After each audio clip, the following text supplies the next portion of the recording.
We here at Heartlands Media support third parties. We believe that third parties need to build their own infrastructure. And right now there is a race that's happening in Virginia for the seat of governors, for the governor's seat. So this is an article from RT America. Don't tell Rachel Maddow, she might crap her pants, or even TYT, because again, you know, it's RT America. Oops. A debate between gubernatorial candidates Terry McAuliffe and Glenn Youngkin was interrupted after third-party nominee Princess Balding interrupted and derailed the event, blasting the racist treatment of her campaign. Democratic candidate McAuliffe was finishing answering a question from MSDNC host and debate moderator Chucky Boy Todd when a woman in the audience could be heard saying, "As governor, I will defund the police," and questioning why she was not allowed on stage. Blanding of the Liberation Party, not Libertarian, Liberation Party, then essentially swiped control of the event from Todd, continuing to speak while the MSNBC host could only offer an all right here and there, at one point calling for security. After approximately 60 seconds, Todd gave up and threw tonight's event to a commercial break. Blanding warning McAuliffe he will not win and accused the state of engaging in voter suppression by keeping independent candidates like herself in debating. Like other third-party candidates in both state and federal elections, Balding's campaign has faced an uphill battle. Third-party candidates are rarely given the opportunity to debate, even in local elections, which critics often arguing they simply do not have enough support to win, while supporters say it's impossible to garner support without being visible in debates. Isn't it a nice thing? It's like, hey, you don't have the support to win. I don't have to prove it. I just have to say it. Now, real quick, if we can get the camera back on me. We here at Heartlands Media have been mentioning this time and time again, that for third-party candidates that are running for state or federal office, it is an uphill battle, and each state is going to be different. Some states are more progressive for third-party candidates. Other states are far draconian. There is no same example, but the point is, no matter what state you're in, third parties will have a difficult time being on the ballot and being on the debate stage. Now, for context-wise, we have 3 videos, and I want to pull up the first 2 videos, of course, was what happened to this candidate for the Liberation Party. This is her, where she was basically being forced out. So let's play this first video right here.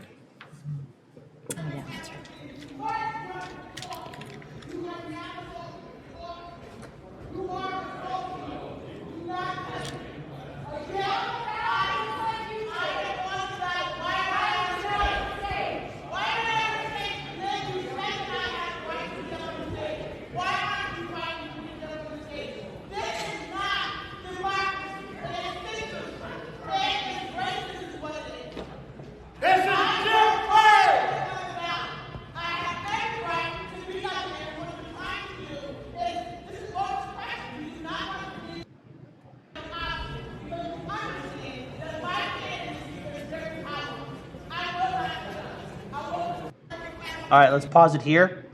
Now, again, if we could pause the video, please. Because there's a second video that I would like to bring up, especially when, again, she is talking about being confronted, where she's speaking to the press. I believe we have the second video phase. There's a 2-minute video that should have been first. No, that's not it. That's her campaign ad. I think it's right there. there. That's it right there. Let's actually pull that up. Candidate for governor on the ballot. And what did you just do there? I just made it very clear that I am a candidate to let Virginians know that their censorship of my candidacy is racist. It is very sexist. It is very oppressive. And it's a form of voter suppression. Their goal is to make sure that Virginians don't know that I exist, so that they feel that they have to choose between the lesser of 2 evils. Yep. How are you being censored? They will not allow me to participate in the debates. I made it on the ballot. They have an already made base. I had to work 10 times harder to get on that ballot just to be told that I'm not allowed to debate. I have to come and sit in the audience. I mean, that is a bunch of bullshit. That's right. That's exactly what it is. Do you think? And then no police come when this man is literally physically pushing against me. He's taking his big body and he's pushing up against me. Not one police officer comes. We're not going to sit here and talk about it. I was told that this is for the business class. Well, guess what? Those are 2 millionaires. I made less than $1,500 during the last reporting. In order to get on the ballot, I had next to no money, but I stayed boots on the ground. And people, Virginians across the board, Republican, Democratic, and independents signed that petition in order to get me on. But they are trying to silence me so that no one knows that I am a candidate on the ballot, and they feel that they have to choose between the lesser of the two evils. I will not be silenced. Do you think shouting down the debate is the best way to do it? You can Yes! do Guess press what? Well, conferences guess instead. what? And every 100%. time I do an interview, most of the press do not even air it, or they will misquote me. Okay, so guess what? That's right. I refuse to play by the games and the rules I of love the this duopoly. woman. In order for Virginians to ensure our rightful place, we will take it. I am not going to ask anymore. We have been told to trust the system, and the system is meant to keep third-party candidates oppressed, to make sure that people don't know about us.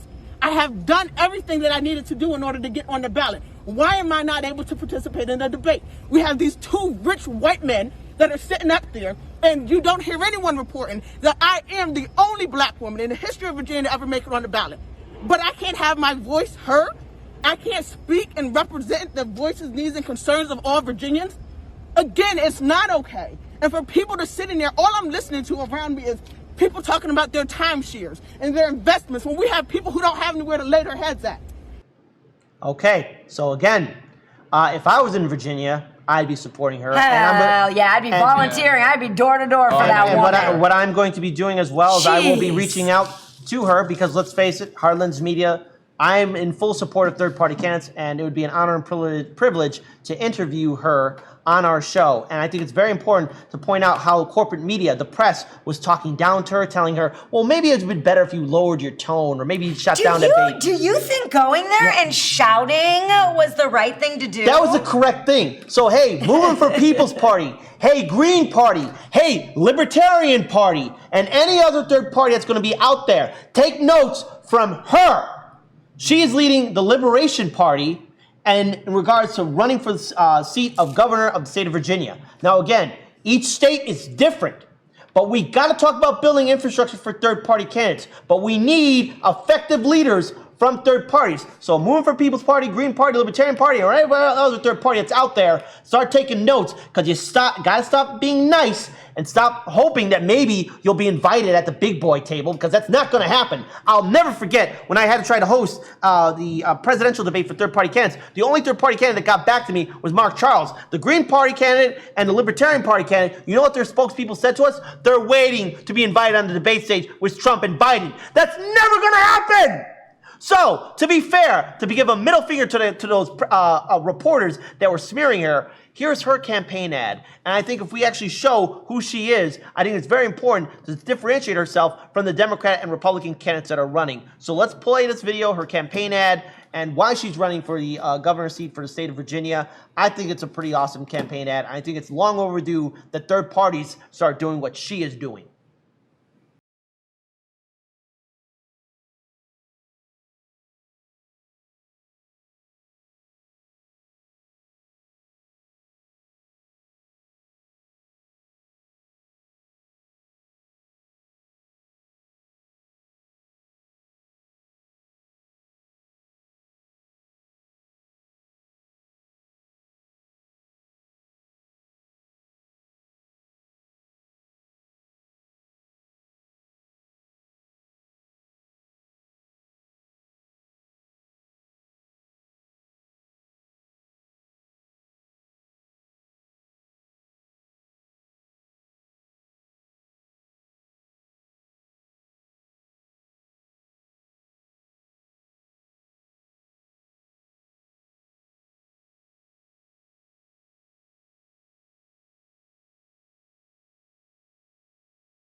Okay, so she's got a lot of legitimate reasons to be running for the governor's seat. And look, I'm against third parties being removed from the ballot and being not being on the debate stage. I think it's long overdue that Americans see a third choice, a fourth choice, a fifth choice, debating against the DNC and RNC at state level and federal offices.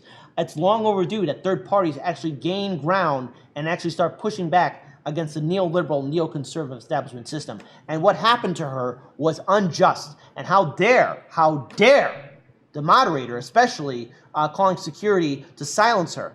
She has every right to speak out. She has every right to be on the debate stage. She has every right to speak her point of view so the people of Virginia hear who she is and why she is running for office.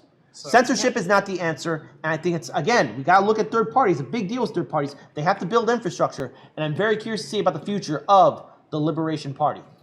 I'm just going to say, I mean, it would hypothetically suck if every single debate that didn't include all the candidates on the board, I don't know, the electricity just went out because the power line connected to the building went out. I mean, that would just be a terrible coincidence. Yeah. Well, princessblanding.com. Princess, the way princess is spelled, BLANDING.com.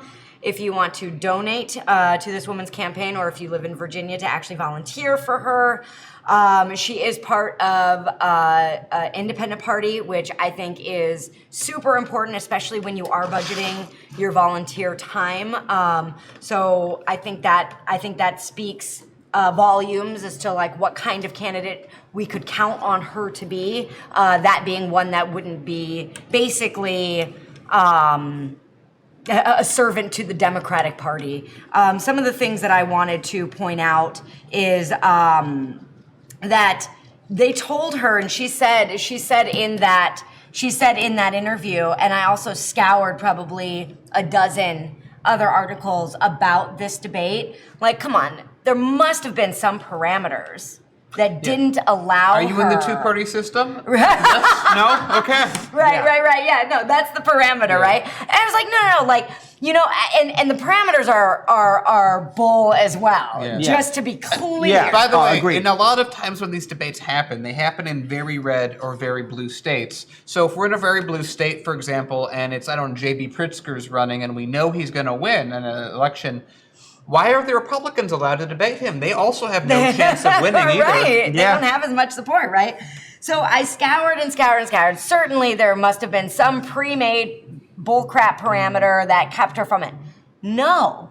The only thing that I could find was, I think, in a Hill article that said something about representatives of the chamber told VPM earlier this week that Blanding was excluded from the debate because it was designed to, quote, speak to a business audience. So what is that What are supposed to they mean? inferring? So is she not allowed to talk about business? Is she Is she too stupid is for she- some reason is to she- talk Wait, about business Wait. interests? Is Chuck Todd saying that she doesn't understand? Is Is Chucky Boy Todd being racist? Is Chuck Todd saying that black women don't know enough to talk to a business crowd? I think that's Right. what Chuck Todd was I doing, think and that's why he called what's security. being inferred. That's what I hear. I think anyway. that Chuck Todd probably was thinking she's stealing something. I mean, I think why Chuck not? Todd was so afraid and so racist and so prejudiced towards having a third-party candidate be on the debate stage that he was so scared that he called security to remove someone who was just voicing their opinion.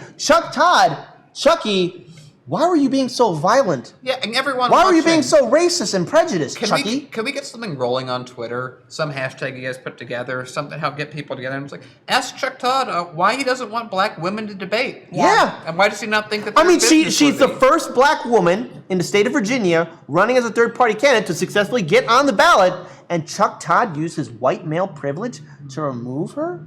He didn't let her be on the debate? Was Chuck Todd afraid to ask her questions? Did he not think she was smart enough? Chucky, you got something to answer for, buddy. And I think she's dead on with the accusation of oppression, And racism, and sexism. Yeah.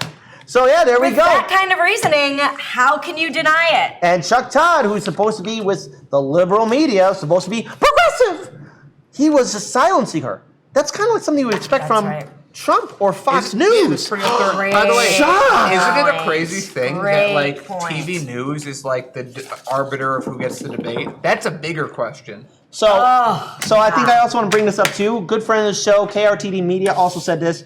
We also hosted a third-party debate as well. Only 4 candidates we got were 2 write-ins, the American Solidarity Party, and Mark Childs. I was told the same thing by Libertarians and Greens. Greens gave me an excuse. So here's the thing. Thank you so much. I'm glad that KRTD Media is backing me up on this one because I thought I was being crazy. Because when I showed Daniel the email, I'm like, Dan, am I going nuts? Maybe I'm seeing something. Maybe it's finally a Kit Cabell's gone nuts. And he was like, this is the worst excuse I've ever heard from any third-party candidate. So again, that was about the Greens and Libertarians not being on our show when we want to host a presidential debate. So I think at the end of the day, I'm going to do whatever I can to try and get Princess Balding on our show. Yeah. I just sent her a message while we were just covering this, so live. So hopefully we are able to successfully get her on. I will let FaZe know when we can set that Zoom link up, and she might be our first guest in our new studio next month. So again, nothing's set in stone. I have to hear back from her team, but I'll be working as hard as I can to get more guests on our show. And shout out to the Liberation Party, and shout out to her for bringing the ruckus.